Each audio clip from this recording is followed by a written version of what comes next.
শুধু এই জন্য আল্লাহ আকাশ থেকে ফেরেশতা প্রেরণ করেন। সুবহানাল্লাহ।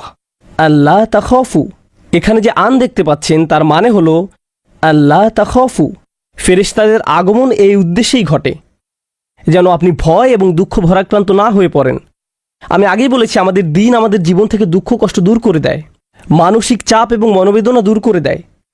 মানুষ সাধারণত দুইটা মানসিক চাপে ভোগে, ভয় এবং দুঃখ, ভয় এবং দুঃখ। এবং ফেরেশতারা এসে বলেন তুমি আবেগের দিক থেকে সুস্থ থাকবে, তোমাকে চিন্তা করতে হবে না, তোমার যা যা করার কথা ছিল তুমি তা করেছো। আর তাই আল্লাহ তোমাকে আবেগের দিক থেকে সুস্থ করে দিবেন, তোমার মানসিক কষ্ট দূর করে দিবেন। আল্লাহ তাখাফু ওয়ালা তাহজানু ওয়া আবশিরু বিল জান্নাহ, আর জান্নাতের সুসংবাদ শুনে আনন্দিত হও, জান্নাতের সুসংবাদ শুনে আনন্দিত হও। আল্লাতী কুনতুম তুআদুন, আয়াতের এই অংশটা খুবই গুরুত্বপূর্ণ। আল্লাতী কুনতুম তুআদুন, আমি এই অংশটা একটু সময় নিয়ে ব্যাখ্যা করতে চাই, এবং এই অংশটা নিজেই একটা জগৎ। আল্লাতী কুনতুম